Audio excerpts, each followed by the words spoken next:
Hello there. What do you think about USAID and the tendency to fund a lot of the queer and, the Transformers and LGBs?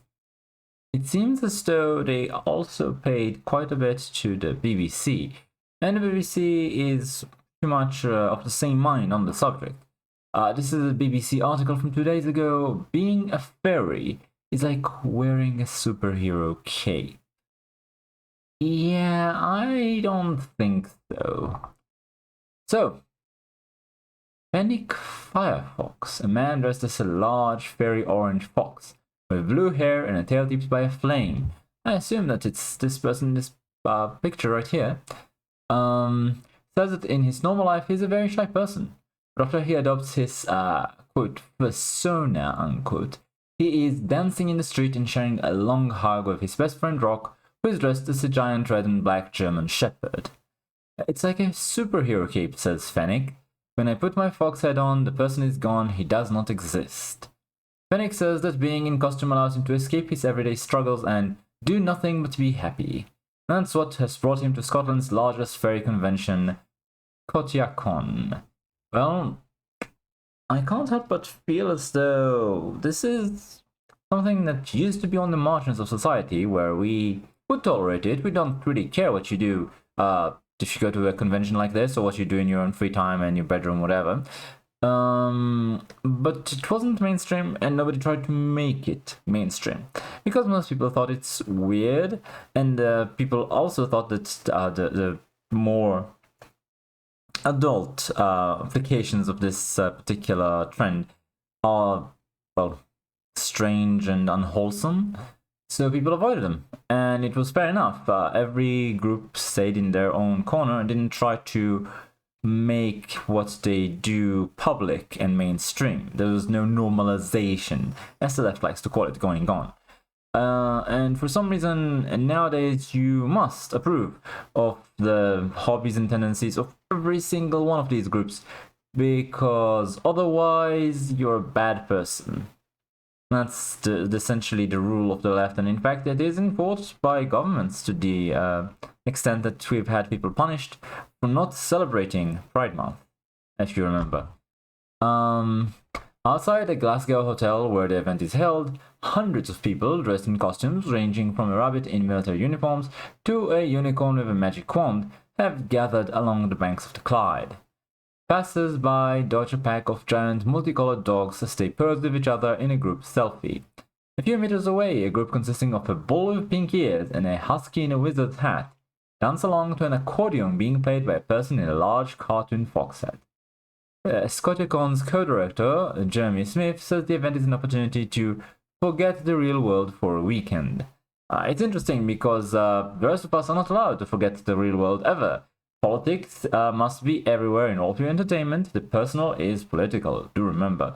And if you oppose it, then you're a bad person. Unless, of course, your entertainment is this, at which point you're perfectly fine, and in fact, anyone who disapproves of your public displays is clearly the bad guy. The 44-year-old says you can go and be this big, colorful animal that has no worries in the world and can just disconnect. I think a lot of people come along for that. Now, this is trying to make the fetish aspect of this less egregious and put front and center the members who are probably just shy and lonely and finding some, I'm not sure if healthy, but way to circumvent their shyness, loneliness, and tendency to be awkward. So, Kotiakon first launched in Inverness in 2011, but this year's 4-day convention is expected to be the largest yet, with 1,700 people attending. Do note we've seen a very sharp rise in the number of people who identify as, not straight at any rate. And I wonder how much of it is social contagion and how much is due to chemicals. If you remember, there was research on the effects of atrazine in the water, for example, where they proved that it made some frogs gay and some even trans, to the point that they could even give birth. It was a very interesting research that you can find if you Google And yeah, you have atrazine, especially in places like San Francisco. You have a lot of atrazine in the water. So, they say it's an opportunity to be silly for a weekend where no one is judging you, Mr. Smith says. It features events such as a cash-free casino night, an art auction, fan fiction writing panels, a rave, and a wine and cheese reception.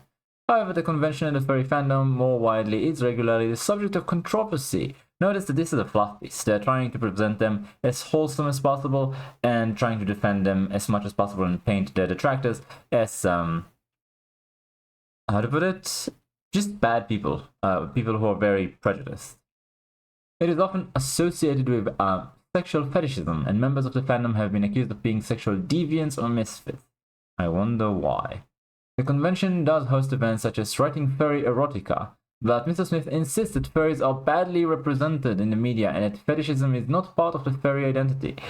Do note I have seen a lot of people talk about this very subject, presenting pictures of those people in the furry costumes that are very, very fetishized and sexualized. Quote, we are one of the most misrepresented communities and almost always in a negative way. It's largely because people fear what they don't know, he says. We're used to people saying, look at this debauchery, but we aren't a fetish event. It's not what the convention is about. Yeah, they tried to do the same with drag queens, incidentally, and it didn't work because it is inherently sexual, and all the attempts to normalize it, in my opinion, have not worked. I am still very much opposed to drag queen story hour for kids, for example, in kindergarten or in junior high or anything of the sort. It's insane that you have parents bringing the school library books to the education board and trying to read from them and then being removed because of the obscene language. If the language is too obscene for the education board, then why is it okay for your kids? Why should your 6-year-old be able to access that book in the school library? But removing it from the school library is book banning and book burning. Sure. Anyway, I'm trying to equivocate the sort of attempt to normalize drag queens with the attempt to normalize fairies, because I think that's a fair comparison. Both are fetishistic. You might say that some people don't necessarily use this as a fetish. I would answer you that they're not all the people who engage in this. They probably aren't the majority either. And there is no clear distinction. They do not congregate separately, the two groups. What you have is one group where the fetishism is perfectly normal and part of it, even if not everyone engages in it, and trying to normalize the entire thing will lead to degeneracy in society, let's be honest, especially if you try and make it public for kids. Fennec the Firefox says it is just a hobby. Quote, it is no different to an anime convention or a Comic-Con convention, he says. I disagree completely. People there just like reading stories, whether they be written or with pictures. On the other hand, what you have here is very much a fetish. Stories could be about anything. Personally, I prefer books to anime, honestly, but with the West being very much poisoned by the ideology of wokeness, globalism, wokeness, and feminism, it has become a lot more difficult to find decent books to read. So I stick to either older books or even try and read light novels from Asian countries. I've even read some anime. Some of them are good, although it's the minority that stays with you. A lot of them are just something to pass the time, and a lot of them are not very good in my opinion. But that's the same with every medium. You know, you'll have very few great stories that stick with you, and I suppose the existence of such things shows that the medium is capable of transmitting ideas and emotions to a very satisfactory level. On the other hand, I don't understand how can anyone claim that this is not a fetish, considering if you check the forums or the Twitter of such groups, you'll very quickly see that it is. You will very quickly see that it is extremely sexualized, which is normal for it to be extremely sexualized. They're not hiding it at all, except for in mainstream articles like this that are meant to gaslight you. And the comparison does not hold any water. So, furries first emerged as a subculture in the 1980s after anthropomorphic creatures began appearing as characters in science fiction comics and fan art. Fans of the characters soon started dressing as animals, ranging from cats and dogs to more fantastical creatures such as dragons and unicorns, and calling themselves furries. The furry community, or fandom, gained popularity with the growth of the internet, and it is estimated that there are now hundreds of thousands of furries worldwide. Furries say that they do not identify as animals, and many liken the activity to cosplaying, which is the practice of dressing up as characters from a film, book, or video game. The costumes or fursuits can often cost thousands of pounds, and many are handmade. Incidentally, this seems like a rich man's hobby. Rich they-them's hobby? Rich whatever. Anyway, inside the convention hall, an octopus and a parrot casually drink a glass of wine together. Rock the German Shepherd says that in everyday life they could be doctors, teachers, engineers, or lawyers. He's met them all at the convention. Yes, there are other groups that have been hailed as doctors, teachers, engineers, or lawyers, despite the fact that on the average they are most definitely not. Can anyone name such a group? No. Anyway, quote, "You probably know a furry and don't realize it because we are just everywhere," says Rock, who, like Fennec, is not keen to reveal his human identity, preferring to be known by his persona. It's interesting, if you have hundreds of thousands of them worldwide, then they are not even 1% of the population, not even close, not even 0.1%. So the idea that you probably know a furry and don't realize it, assuming that it's really just hundreds of thousands worldwide, might not be statistically likely. He says, "We feel free under the fursuits because you don't see what we look like underneath. There's no way to make prejudgments. I can judge you for wearing one, though." Mr. Smith also says the event is attended by a very diverse audience, which is largely made up of professional people. I know a professor who runs a science department in the London University. That's not a surprise to me at all. The university is being a hive of, let's say, perverse left-wing pseudo-intellectuals. It is something that the right has been saying for years. It says, "A nuclear space technician, a businessman who runs a chain of upmarket bakeries. It's a very diverse, very accepting community. Mr. Smith himself is an engineer responsible for building military equipment for the UK government." Now, these days, universities, corporations, and the government have a strong preference for certain people, namely not straight white males. So it is not surprising that the furry convention is full of the kind of people who work for the establishment. He also says that ScotiaCon is popular with people with autism and physical and learning disabilities who see the convention as a safe space. He says that wearing a fursuit can allow those who struggle in social settings to be more confident. Some members of the fandom cannot even talk to people, but you put them into a fursuit and you could put them on stage tomorrow, he says. All the inhibitions are gone, they put on the costume and become a big, bright character. I think that's a large appeal. Yeah, sure, dealing with your finesse, awkwardness might be positive, except you're not dealing with it, you're sort of circumventing it. But all inhibitions are gone generally is not considered a good thing. Inhibitions exist in society for a reason, you know? So, it's not a surprise that the BBC got funding from USAID if they're pushing this sort of thing. I asked Rock to give me a list of the many LGBT projects that the USAID was promoting, like, for example, $8 million to teach Sri Lankan journalists how to avoid binary gendered language. $2 million for sex changes and LGBT activism in Guatemala, and so on in many in the Balkans, Latin America, and Uganda. They have a lot of these, let's say, projects worldwide. The BBC is probably just one of them. Although I will say that I don't believe that the BBC received money just for this sort of propaganda. They push all of the pro-establishment propaganda that you can think of. Much the same as Politico. If you remember, I talked about how Politico was pushing Gamergate everywhere, but that's not the only thing they pushed. They basically pushed for everything the Democrats liked and against everything that, well, the establishment opposes. Any criticism, for example.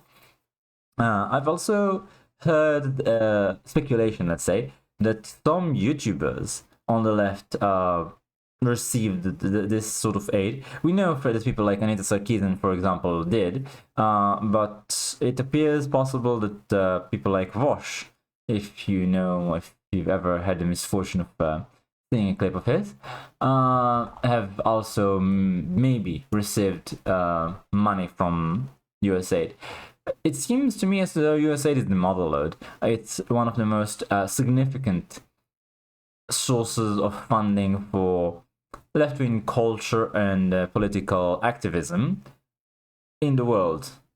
And basically clearing it up is going to disrupt this operation for a while at least. They will still have money from other sources, even if not quite as much, because the US government, well, is an infinite source of wealth so long as you can keep printing, I suppose, at the expense of everyone else.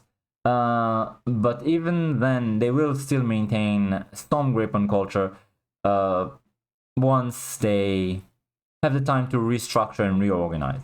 They're not going away. Don't think for a second that, more pushes like the Dylan Mulvaney Bud Light commercials, for example, won't happen. They will happen all across society.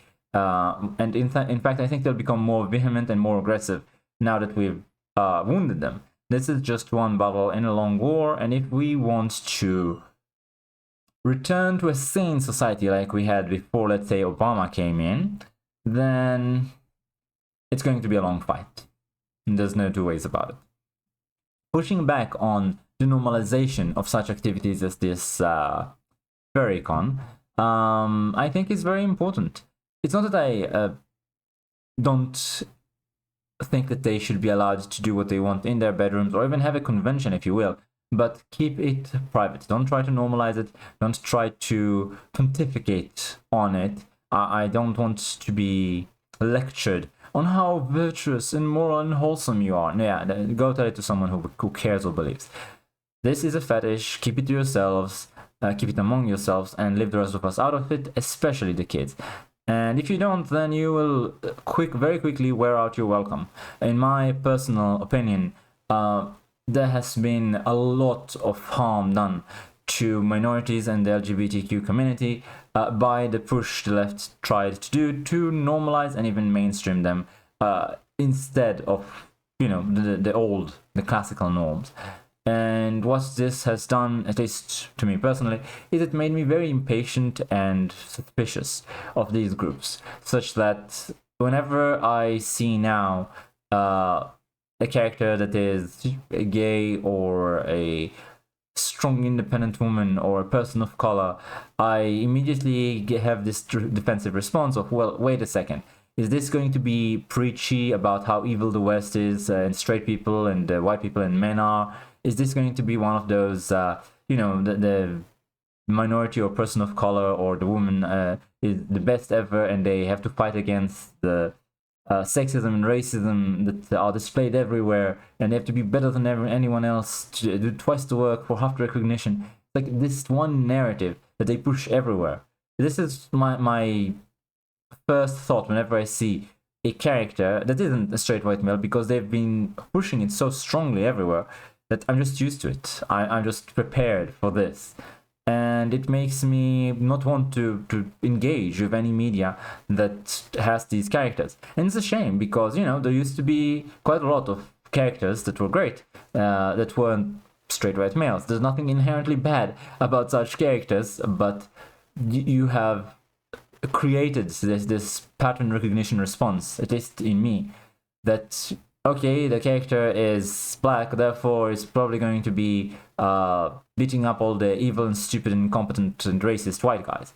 Now that, or the character is female, so she's going to be beating the incompetent sexist men, and yeah, I'm not here for that. I have zero patience left for any of these narratives now. Just don't want to hear about them. Give me something normal, where there's a balanced world, where some of the bad characters are black, and some of them are white, and some of them are women, and some of them are gay. Or if you can't have that, if you can't have heroes and villains, evenly distributed more or less among society, if you're going to have this anti-Western, anti-white male narrative, then I am definitely going to be cheering on your loss. And so far they've been losing a lot of money. There's a limit to how much you can insult and denigrate and demonize people before they just won't take it anymore. And for now, it's just, well, I'm going to turn my back on any entertainment that does this and even cheer on the financial failures that you have to declare, eventually you might try to hide it like they did with Dragon Age the Veilguard at first, but it will eventually come out, and then you'll have to start firing people, which they did, the entire studio in fact. But if you keep going with this, if you keep pushing with this, then, well, eventually people will have much stronger reactions. A day may come where you might be forced back into the closet. And in fact, if you look at, let's say, the Muslim world, or even older traditions of the Christian and Jewish faiths, being forced back into the closet might be the least of it. You know, you might regret this entire thing and long for the days of the closet if you keep going. I'm not threatening, I'm not saying I hope for it, I'm just saying you must understand that you've overstayed your welcome, you've overplayed your hand, and this has become more than obnoxious. This has become unbearable. People are going to start fighting it. Well, my advice will probably fall on deaf ears. Not just mine, a lot of people, I think, have the same sentiment, let's say. It is what it is. There's only so much we can do, and our good intentions are usually misunderstood and disregarded by such people who truly believe that the world owes them something, and that they are the victims of society, despite the fact that I don't believe they've ever been more privileged. Thanks for watching, like, comment, subscribe, and I'll see you next time.